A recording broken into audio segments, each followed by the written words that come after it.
What effect will the war in Ukraine have on global supply chains, and how will it impact Asia's role? That's our topic today. Welcome to the 8th episode of Shaping Sustainable Supply Chains. I'm Nicolas Martin. Thanks for listening.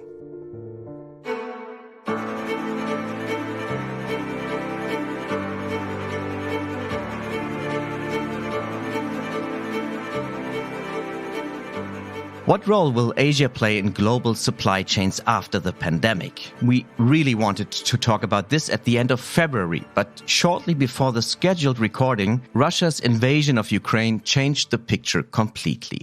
Since then, the world is simply not the same. That's why today we want to broaden the picture and ask what are the most recent trends and what is the role of Asia in global supply chains.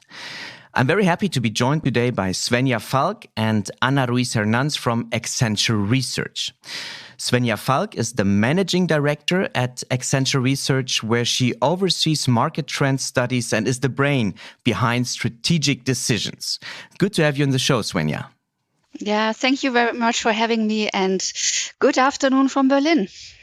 Thank you, Svenja. And Ruiz Hernanz brings in the economic perspective and also knows how to navigate data, given that she works as a data scientist and analyst at Accenture Research. Thanks for being with us today, Anna. Pleasure to be here. Thanks for inviting me. Before we dive into the topic, Svenja, Accenture is a huge company with more than 700,000 employees. In a few words, what is the role of Accenture Research within that company? Yes, thank you very much. Yeah, indeed. Out of the 710,000 colleagues that we have now globally, 300 of them are actually researchers and analysts. And what we do, we understand the future for Accenture and for our clients, and do that by applying truly innovative research techniques and data insights to get a better grasp on what is there around the corner. We partner with highly recognized institutions such as the MIT, Harvard Business Review, and many, many others to get the best brains together globally to sort of get, some perspectives on the crystal ball. So let's try to get a little perspective for the future. As I said earlier, we postponed this podcast because the war in Ukraine has changed the picture, and we did not want to talk about Asia's role with also looking at the recent events. A few weeks ago, Accenture published a study titled From Disruption to Reinvention, Future of Supply Chains in Europe. And that study analyzed the war in Ukraine and its consequences. Svenja, in a few words, where do you see the reinvention that could come after the disruption due to the war in Ukraine? Well, supply chains were in the past always optimized for cost. They were considered to be sort of the approach to actually reduce the cost of an operation. And now they are optimized for value, resilience, and sustainability. Guess 30% of the European value added are dependent on functioning supply chains.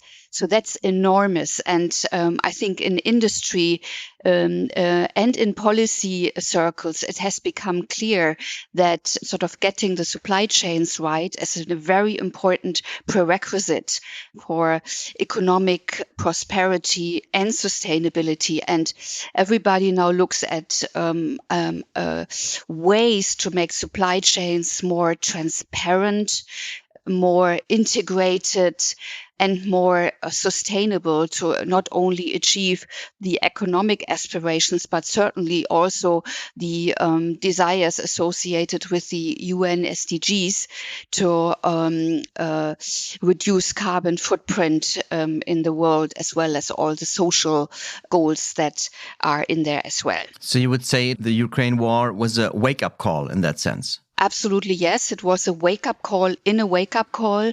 Already COVID, which had brought the whole economy to a standstill, showed how dependent we are on functioning supply chains and, for that matter, from certain regions that either supply a lot of intermediate goods or that are actually a strong part of getting work done in the value chains associated with then transporting things from A to B. And the sort of consequences and discussions of that are actually associated with those two shocks, which are very obviously different in nature. And you also tried to measure in that study the impact of the war on supply chains economically.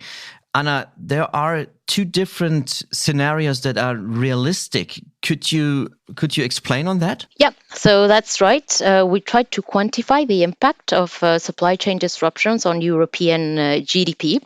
So first, to say that it's not just the war. So during the pandemic, we had already faced significant supply chain disruptions that had already cost in 2021 the European GDP 113 billion euros.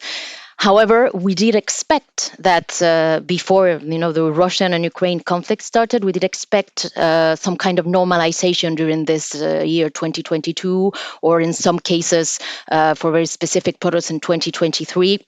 Which no longer seems the case. So given the current uncertainty and unpredictability of the events, what we did is we modeled two scenarios to compare to the previous forecast that we had before this war occurred. And depending on the length and severity of the war, the cost of supply chain disruptions in the Eurozone during 2022 and 2023 could go from 2% of GDP to more than 7% of GDP in the case of a protracted war scenario. And is there any tendency? What is the most realistic right now?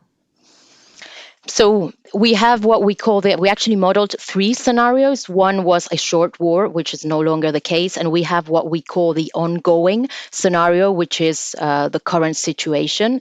But it's true that as the war evolves and the uncertainty continues, we still need to see if we walk towards a more severe. Anna, thanks for giving that insights into that very recent study. Actually, the reason we wanted to do the podcast 3 months ago was a background paper you, Accenture Research, wrote for UNIDO, the United Nations Industrial Development Organization. In that piece, The Future of Industrialization in a Post-Pandemic World, you looked at the big trends in global supply chains. What major changes over time did your paper identify, Svenja? So we were discussing three main areas. So the first one was sort of the economic shift of gravity towards Asia. This is obviously a trend that we have been seeing since the time the BRICS and the so-called emerging markets gained prominence already in the 2010-ish area, and has now become sort of even more pronounced because obviously the role of many of those emerging markets, their role in the economy has changed significantly. For example, we talked in the past about China as being the factory in the world and India being the back office of the world. But now we obviously see major innovations and sort of trend initiations for the global economy overall coming from these regions. And this was the first one. The second one was really looking at sort of changing patterns of value creation at the intersection of the physical and the digital world. So the whole new ways of generating value through data-driven partnerships, often between competitors, was the second piece that we looked at. And the third one, obviously, the sustainability trend, which also has gained sort of pushed by changing consumer demand and regulation, has gained far more prominence in the past. So these were the three things that we observed.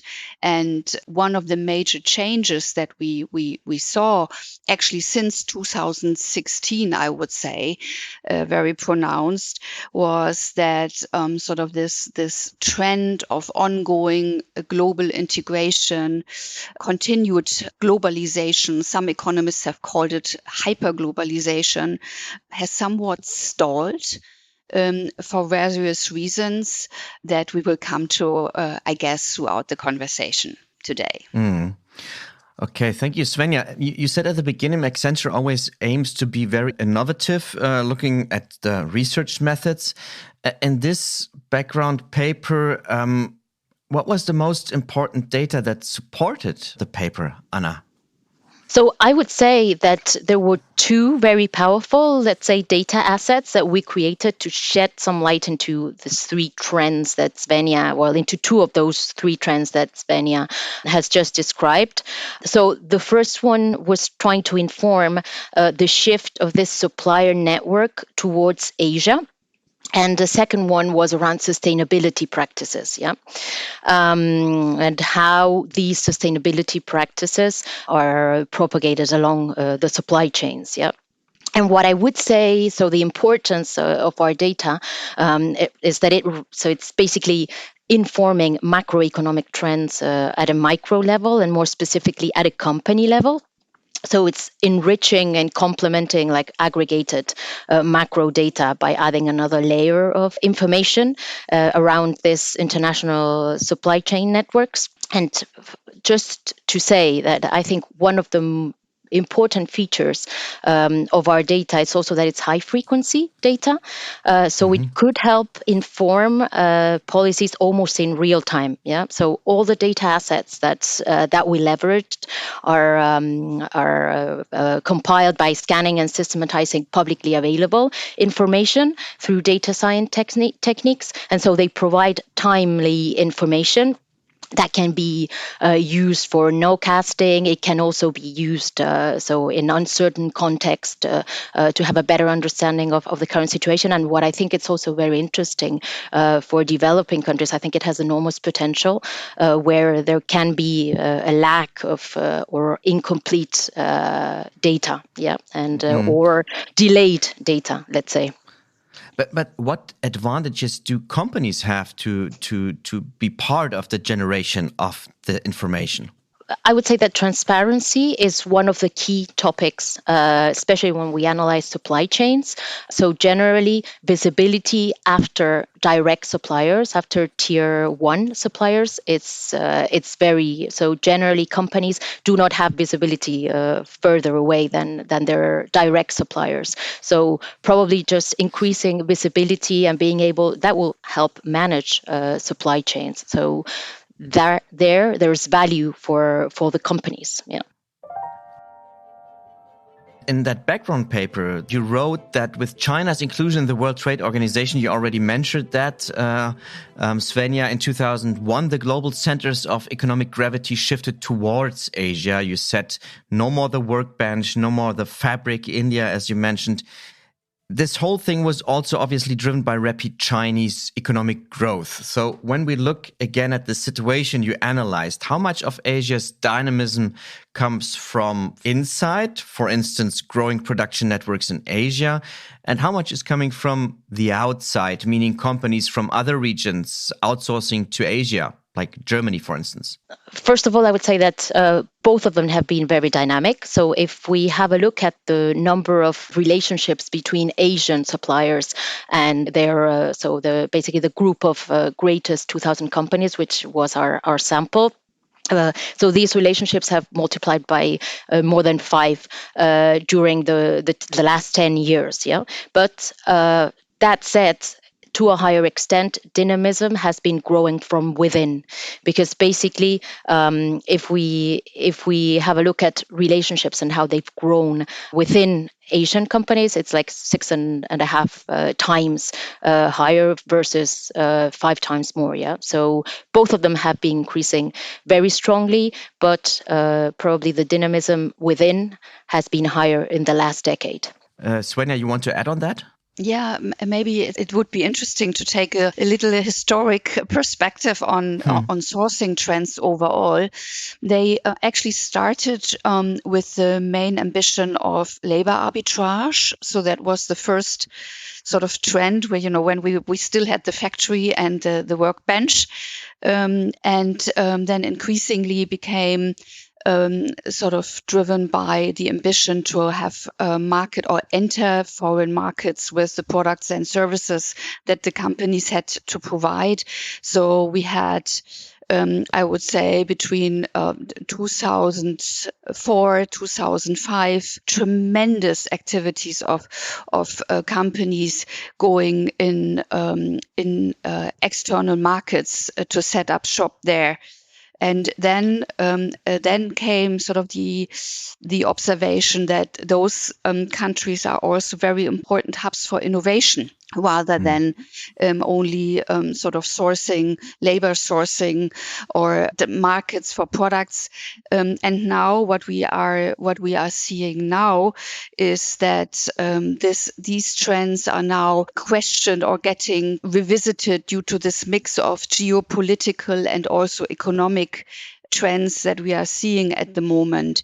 So certainly from a data standpoint, I wouldn't even say decoupling, because, the markets have never been integrated from a data standpoint. And the likeliness that they will do that in certain parts of the world is not very high at the moment. And then you have sort of the risk of a recession, inflation that is putting in some of these markets enormous pressure on labor costs.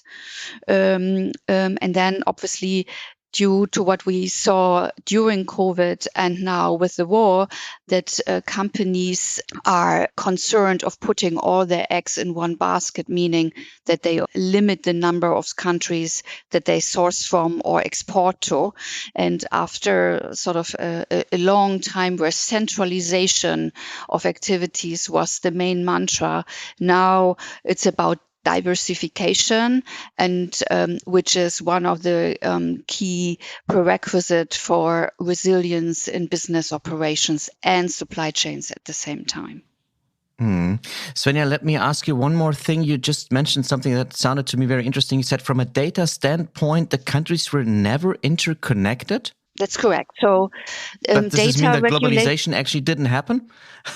As you know, sort of the globalization was at the beginning measured by transport costs and sort of services sourced for everywhere. Our Minister Robert Habeck talking about Catena X, which is an integrated data space where companies work together sort of to create data-driven transparency in their supply chains. You would not be able to do that at the moment between the US, China, and Europe, because all those markets have different data regulations.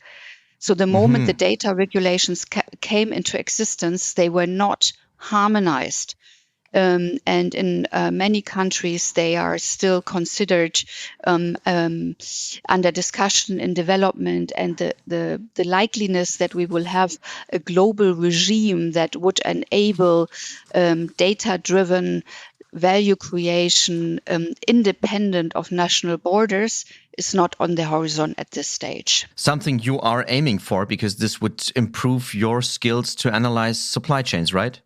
Yeah, it would also, many of the things that we already talked about, like having transparency in the supply chains, not only obviously from a sustainability standpoint, but also from a social standpoint, it's actually desirable. Yeah, so there are so many wonderful things that you could do with data if you share it, and therefore I think it would be a good thing. Going back to Asia and your background paper, are there Asian countries where you would say these are the new global suppliers? And are there other countries where you would say these are more part of a, let's say, regional China-centric network? Anna?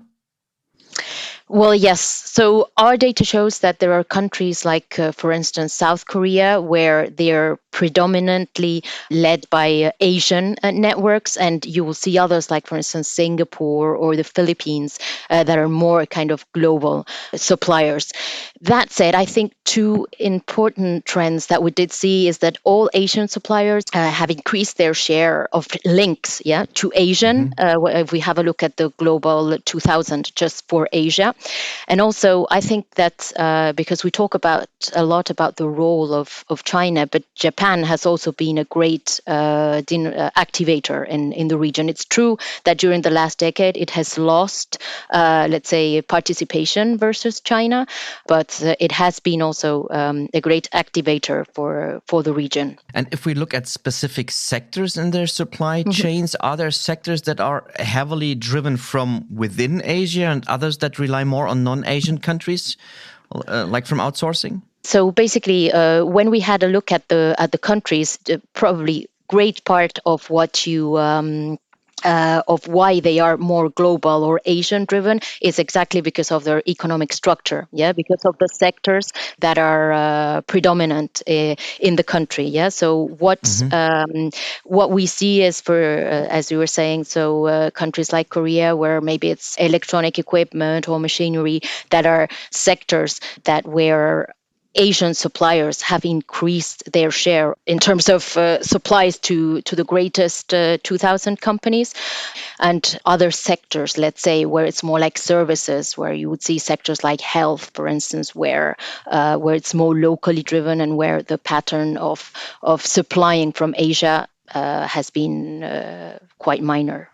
And what about for Germany so important automotive industry? So when we had a look at the sectors, actually the automotive industry is the one that had registered the biggest increase. So over the last decade, around 20% of the suppliers to greatest 2,000 auto companies or auto OEMs were based in Asia, whilst nowadays it's around 60%. So it's been a really big boost compared to the boost, so to the average boost that raises from like 10, 13% to around 40%. So we really see that pattern. And I think what is an interesting point is that we've seen this shift towards Asian suppliers constantly increasing during the last decade. And we do see in the first quarter of 2022 that for the first time it's been stable, and even the share of North America has been very mildly increasing. So we see a slowdown there. That's a point I just wanted to talk about. I mean, during the pandemic, reshoring and nearshoring have become at least popular buzzwords in Europe, meaning that companies do not outsource their production that much anymore, but they rather return production to their own countries or neighborhood countries. For instance, a German automotive company could decide to move parts of the supply chains to Eastern Europe, Northern Africa, or even back to Germany. How does this discussion square with the results of your paper? You just touched it, Anna. But Svenja, do you have a clue on that? At the moment, there's actually, while there's a lot of discussion about this in the media and in Davos, obviously deglobalization was the word of the day, every day. There's actually not much evidence in the data for that. As I said earlier, it's considered for cost and resilience reasons increasingly. However, we do not see major sort of returns of sort of companies to their home countries. I think that this is in most cases far more complicated than one thinks. I think that there are three scenarios that could unfold in the near future. The first one is that we might see a continued, albeit a much slower globalization with different sort of multinational companies providing services and products in China, for China, in Europe, for Europe, in the US, for the US. So that might be one of the options. The other one is that markets decouple in areas that are considered to be of strategic importance. Things like semiconductors, there have been a lot of investments from countries to ensure digital sovereignty in this area. Also other technologies, 5G, 6G, other things to make sure that sort of sovereignty is safeguarded, but trade continues in other areas. And the third scenario is a much broader and more severe decoupling also of lower value added activities across markets. But as I said, at the moment, there is a huge gap between sort of the noise of the conversation and the activity of on the ground. Nevertheless, obviously companies and policymakers are for the right reasons concerned about resilience, and I'm sure that we will see developments here. This noise you just mentioned, I mean, we had the same noise after the pandemic, and now we are hearing the same noise again. Let me ask you again, do you think that's just a noise that will disappear, or what will be the concrete consequences? Well, Anna just talked about the automotive industry, which is, of course, very important for Germany, but also important for Europe.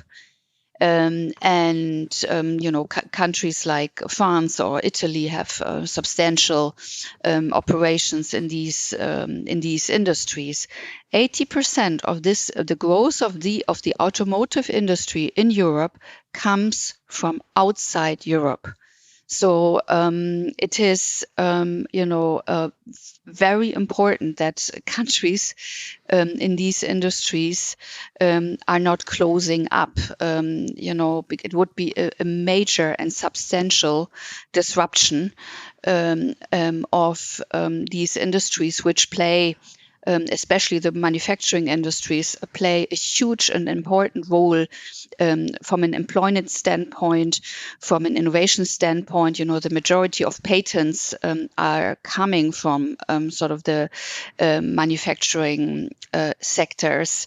And then also from an investment standpoint. So having said that, I think that playing farewell to trade is probably not an option. So let's sum up a little bit. We've been talking about Asia's role going from the workbench, the fabric, to a very innovative place, growing a lot within the last 10 years. And now we have this discussion about reshoring, nearshoring, where you said this is not really taking place. But I want to circle back to the beginning of the discussion and the fallout from Russia's war in Ukraine. There are Asian countries and China as well that have not condemned the war on Russia. And this leaves, obviously, many investors and decision makers also careful and attentive about China's next steps. Going back to China's role, Svenja, what do you think? What effects might the war have on China and also Asia and global supply chains? So, yeah, you're right. A number of we talked about the BRIC countries earlier, and in fact, all of those countries have taken a neutral stance. So they have, you're right, they have not condemned the invasion, but they have also sent very mixed messages. On the one hand, you're right, they have not sort of voted with sort of Europe and the US and others, but at the same time they have also withdrawn investments and tried to avoid to be sort of subject to indirect to sanctions. So China has a lot of issues that they have yet to solve. It's obviously a country with major demographic challenges. It's a country which is where you have huge disparities from a socioeconomic standpoint within the country. You have sustainability issues. And you have sort of the whole issue around inclusion more broadly. So I think from my perspective, I do not see any sort of major changes from China's stance on the war at the moment. However, it's still to be seen how the world is developing. I think we have been surprised actually twice in the last couple of years, really badly, with things that we didn't anticipate. So I think we ought to be humble and careful in anticipation of what will happen and what countries would do.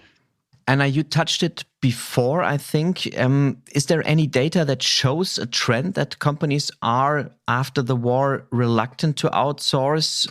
Do you see any spike in reshoring or anything related to that thesis that China has lost attractivity due to its position on the war? Okay, so let's say there's no evidence of reshoring if we understand it as a drop in the share of suppliers to the greatest companies from China. But what we do see is some early signals of deceleration, I would say, of the long-term trend. Because if we zoom in to just consider Chinese suppliers and not Asian, as we were doing before, we do see that there has been a constant shift over the last decade of the share and increase of the share of Chinese suppliers that has decelerated. So basically, during the last 3 quarters, it has remained flat. So still no signals of, let's say, reshoring, so no evidence, let's say, but some deceleration, I would say. And another point that I think is important, it's probably the geographic diversification. So we do see that companies are diversifying their suppliers geographically to reduce or de-risk their supply chains. Thank you so much, Anna, for these insights. And thank you both for joining this podcast. That was a very interesting conversation.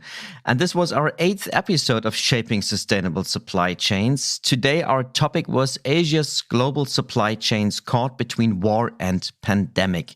And talked to Svenja Falk and Anna Ruiz Hernanz from Accenture Research. Thank you both for joining us. Thanks for having us.